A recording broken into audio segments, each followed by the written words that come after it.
আসলে everyone welcome to আর ছোট্ট blog. এটা যেহেতু মিনি ব্লগ নয় আর বড় একটা প্রপার ব্লগও নয়, সেই জন্য এটার নাম ছোট্ট ব্লগ। তো পুচিকে নিয়ে আমরা দুজনে বেরিয়ে পড়েছি সন্ধ্যাবেলা। আমরা বেড়াতে, বাড়ির সামনে একটি স্কুল আছে যেখানে প্রোগ্রাম হচ্ছে 75 ইয়ার্স উপলক্ষে। আর রেগুলার মোটামুটি সন্ধ্যে ওই 5টা-6টা থেকে শুরু হচ্ছে আর রাত 10টা-11টা পর্যন্ত ওটা চলছে। এটা বেশ মোটামুটি 4-5 দিন ধরেই চলছে। তো আমরা বেরোলাম, এখানে স্কুলের ছেলেমেয়েরা পারফর্ম করছে আর স্কুলের ছেলেগুলো দেখো কি আর এখানে নাচানাচি করছে। তো ভিতরে একটা এক্সিবিশন টাইপেরও হচ্ছে। এখানে এই তোমার অনেক দোকান টোকান বসেছে। আর একটা মজার ব্যাপার হচ্ছে, এটা আসলে একটা সুইমিং পুল, জানো তো? এই যে নিচের জায়গাটা, নিচু খাবারের দোকানটা বসেছে না, এটা আসলে একটা সুইমিং পুল। জল শুকিয়ে এখানে এখন দোকান করা হয়েছে। আবার যখন সুইমিং শেখানো হবে তখন আবার জল দেওয়া হবে। তো যাই হোক, এখানে এসে আমার হাজব্যান্ডের কিছু শার্ট পছন্দ হচ্ছিলো ওরকম টাইপের, তো ওখান থেকেও একটা শার্ট নিয়ে নিল। আর বেরিয়ে পুচকি দেখো আমাকে টানতে টানতে কোন দিকে নিয়ে চলে যাচ্ছে। ও আজকাল বাইরে হাঁটাহাঁটি করতে একটু ওকে নিয়ে বেড়াই, তা না হলে তো বড় হচ্ছে ঘরের মধ্যে থাকতে চায় না। তো এখানে বেশি কিছু কালেকশন বসেনি, মোটামুটি তার মধ্যে শার্টের মধ্যে আমার হাজব্যান্ড দুখানা শার্ট দেখে তার মধ্যে এই সাদাটা চুজ করলো। ফাইনালি সাদাটাই নেওয়া হলো। আর এগুলোর দাম 450 টাকা করে। বেশ ভালো লাগছিল। এরপর আমরা চলে এলাম সোজা মেলাতে। তো মেলাতে বেশ আমি 2-1 দিন ধরে এসেছি। আর এখানে প্রত্যেকদিন কেউ না কেউ আসছে সিঙ্গার। আর দমদম রোডে প্রচুর মেলা হয়। দমদম মেলা, দমদম সঙ্গীত মেলা, দমদম খাদ্য মেলা, বই মেলা, নালে ঝোলে যেটা খাদ্য মেলা হয়। তারপরে তোমার এই এমনি দমদম মেলা হচ্ছে, মানে অনেকগুলো মেলাই হয়, পাখি মেলা হয়। তো মেলাতে ঢুকেছি আর পুচকি ঘুমিয়ে গেছে। তো আমি আমার হাজব্যান্ডের কাছে ওকে দিয়ে দিলাম, ভিতরে ঢুকছি। অনেক দোকান টোকান বসেছে। আমি কিন্তু অনেক কিছু কেনাকাটা করেছি আগের দিন এসে, ওই জন্য আজকে আর বেশি কিছু কিনলাম না। আজকে আমরা এসেছি কেননা আজকে আমার একজন প্রিয় শিল্পী আসছে, সিঙ্গার, সেজন্যে। সেটা কে সেটা তোমরা পরেই দেখতে পাবে। আর পুচকি তো ঘুমিয়েই গেছে, ওকে ঘুমিয়ে গেলে কোলে নিয়ে হাঁটতে খুব কষ্ট হয়।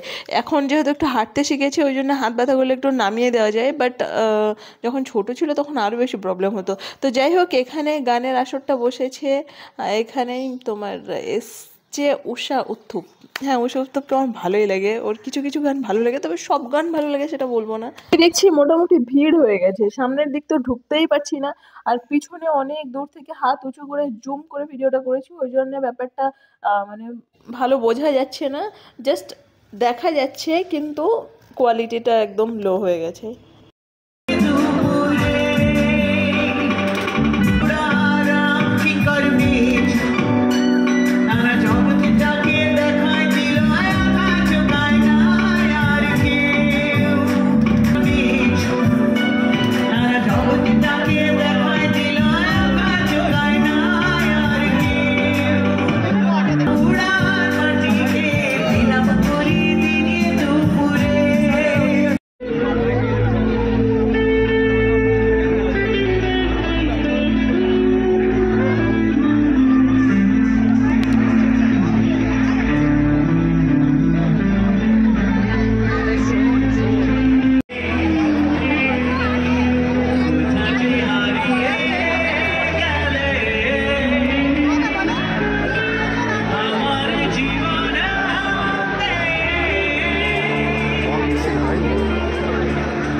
এখানে আমি তোমাদেরকে পিছনে যে রাইডটা দেখাচ্ছিলাম না, ওখানে প্রচুর চিৎকার করছে যারা উঠেছে।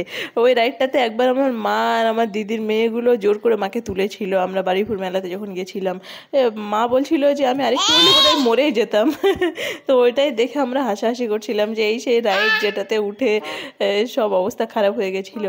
তো যাই হোক, আমরা এখানে আর বেশিক্ষণ দাঁড়িয়ে থাকতে পারছি না, কারণ প্রচুর ভিড় হয়ে গেছে, সামনে যেতেও পারছি না, দূর থেকে ভালো করে দেখতেও পারছি না। তো ভাবলাম কি পুচকি ঘুমিয়েও গেছে, এবার আমরা সামনের দিকে যে একটু খাওয়া দাওয়া করি, তারপরে আমরা ঘুরে বেরিয়ে যাবো।